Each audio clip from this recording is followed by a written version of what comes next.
A swing and a miss by the WNBA. Its latest ad campaign seemingly trying to be cool and even mock men, but I think they're doing more harm than good. I'm Doug Kezirian, and this is Hard Pass, also available in podcast.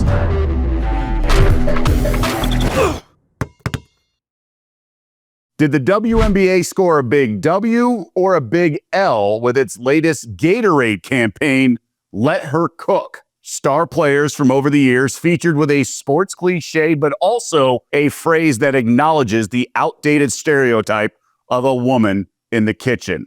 So, is the double entendre so extreme that it's brilliant? Or is it too much shock value and will fall flat? In my opinion, I'm in the second camp. It's a miss because I don't think it's achieving the right goal. Like it or not, the WNBA is still fighting for acceptance as a real sport and league. So reading the room is important at this stage. You have to play the hand you've been dealt, which in this case means where society is right now as you try to grow the league. But the WNBA just keeps botching things here and there. Sorry, but they just do. The pay us what you owe us t-shirts were not quite a home run like they think they were. Those t-shirts could have used a much better phrase or word than owe, like fair share or worth. On that very same day of All-Star Weekend that they wore the shirts, Kelsey Plum, while being asked about the United message, throws Caitlin Clark under the bus and comes across as petty and jealous. 0 members of Team Clark were very present for that. I understand that change and evolution are always going to be a little messy and never occur in a straight line. But going too fast is more harm than good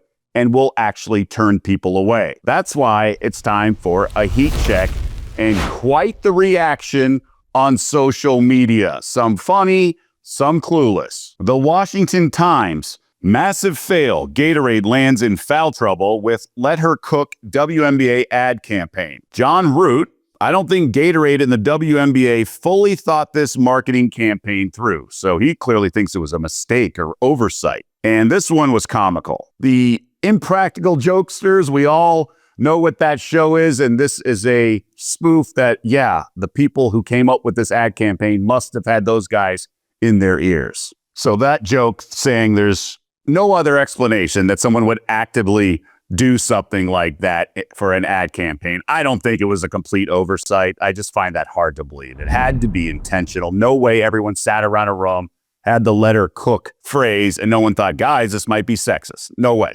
No way. Now on TikTok, Coach Jackie J, who has over 600,000 followers, explains why she loved the Gatorade campaign, elaborating on the misogyny. How are women so stupid they can't realize that this is so dumb and that it's just like getting women back in the kitchen and this is setting women back by decades? You're the ones setting women back by decades. The joke is on you. And let me be clear here, the misogyny is not that you're connecting the dots in the double meaning with the phrase let her cook. The misogyny is that you think it's funny and you think that it was a mistake. A mistake probably made by women. She makes several good points in a vacuum, but my point is it's not good for the sport's growth outside of that vacuum. The goal should not be to make sexist guys expose themselves. Sexist guys will do that on their own. That accomplishes nothing except for some cool and fun emojis in your own group chats. Sometimes you can be so right, you're wrong.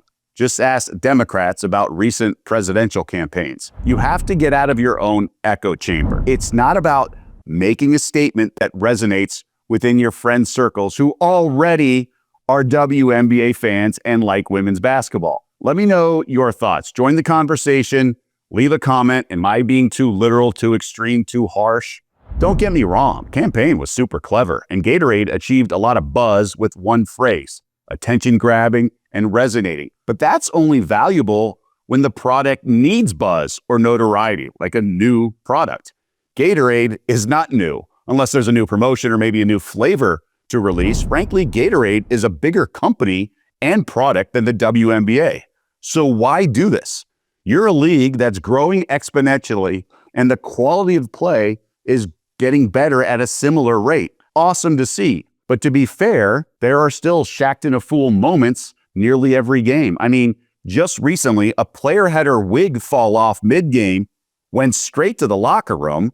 Then a fan was ejected from the game because the fan made fun of the player. And that's separate from another game, this one in Atlanta, that had a sex toy thrown from the crowd onto the court.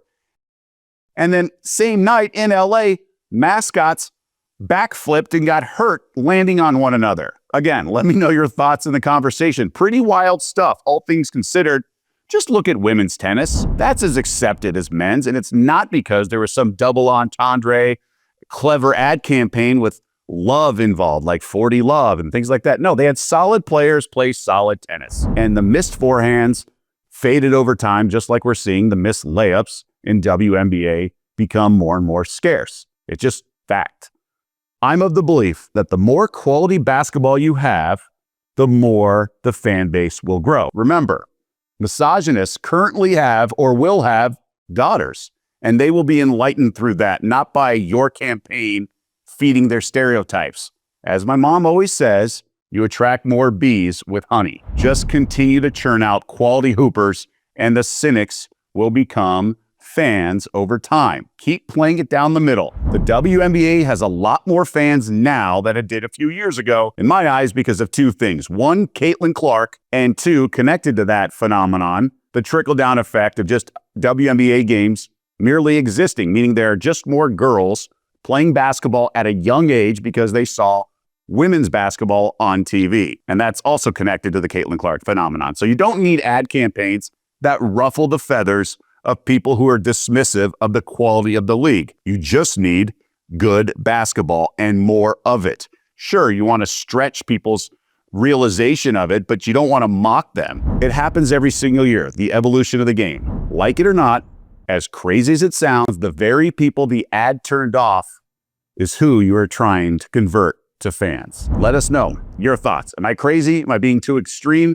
Join the conversation, as we like to say. We want your input. Let us know in the comments section. Of course, always like and subscribe. It's our currency in this YouTube world. Fans in the Stands is when we acknowledge the comments in our YouTube section from you, the fans in the stands, our audience, right? And we want to know your thoughts, what you like, what you dislike, what you want to see more of, less of, any kind of question, any kind of comment. It all goes, even you trolls out there. Join the conversation. This is happened in the last episode, which touched on LeBron and Luka, the inevitable split in my eyes with LeBron and Lakers. Luka set to sign that extension, a leaner Luka, that is. Ryan Huffman says, Luka, Lakers, LeBron. If a split is going to happen, at least one of the three is going to have to take one of those L's. And I think it's LeBron. Final year of his contract. In last week's episode, I showed that on Instagram, Jokic's current agent posted a picture with LeBron and LeBron's agent, Maverick Carter. We'll see. It could be some game playing. One comment says, sounds like he is pushing for a contract. Seems silly to be so public about it, about that picture on the yacht with Jokic's agent. The new ownership management has been pretty loyal to the Dodgers and past stars to current. Kershaw, Roberts, both could have been let go at some point. LeBron at this stage doesn't deserve a max, and he complicates situations by making GMs deal with his son. I'd imagine they'd have to want him around because he can still fill up stats, but as good as his career's been, unless you own the team, you don't run it. And that was very well said in my eyes, and LeBron puts a lot of pressure and demands on the front office because he delivers. Let's face it, he does deliver over the years. And the Bronny situation was an embarrassment in my eyes, but it is what it is. So LeBron's demands may run their course because it's Luka's team, and they are appeasing him. He's only 26. He's going to get the max extension. He was active in the recruiting of Marcus Smart. He looks leaner, looks like he is ready to take the next step as the face of the Lakers franchise, which is such an important component to all this. Mark Preston says, do you have any WNBA picks or futures you are liking the value on? We already have Mercury to win the championship at plus 2,300. The league has such parity and is wide open. With Brink coming back for LA, they're going to make a push to make the playoffs too. I just don't see it being Minnesota running away with it. Thanks as always. Appreciate the insight. Yes, I'm very involved in the betting space, and I have become quite the betting expert when it comes to the WNBA. Last summer, plus 113 units. This year, I think at last check, I'm 34. Now, I don't think the Lynx are going to win it all, but I wouldn't be surprised if they do. They have the best record. Liberty are the current favorites. They're the defending champs. I'm on the Mercury. We'll see. That value of 23 to 1 certainly gone down to 6. I said on this very program to bet the plus 2,300. I would say Natalie Nakase to win Coach of the Year. She's offered around plus 250 or $3. I think she ultimately gets it because I think the Valkyries, shown by their win in Atlanta, they're still going to be impressive despite losing Kayla Thornton for the year. So I like the Valkyries, but I don't think I wouldn't bet them to make the playoffs per se, but I would bet Natalie Nakase to win Coach of the Year. The next time that gets posted, I think that is a worthwhile bet. So that's the one I would give it, plus 300. 250 is okay. I think she ultimately gets the award. I wouldn't go lower than that because the Atlanta Dream coach, Klesko's in the mix. Tibbetts for the Mercury is also in it. And who knows, someone else may emerge as well. Maybe the Sparks coach eventually. So I think Nakase is the play right now. I think she can still win it, even if Golden State misses the playoffs because they're an expansion team and they've already surpassed so many expectations. That's going to do it for this edition of Hard Pass. We always appreciate your input. Wide range of questions, all allowed. Let us know. Get involved in the conversation. We always appreciate your input.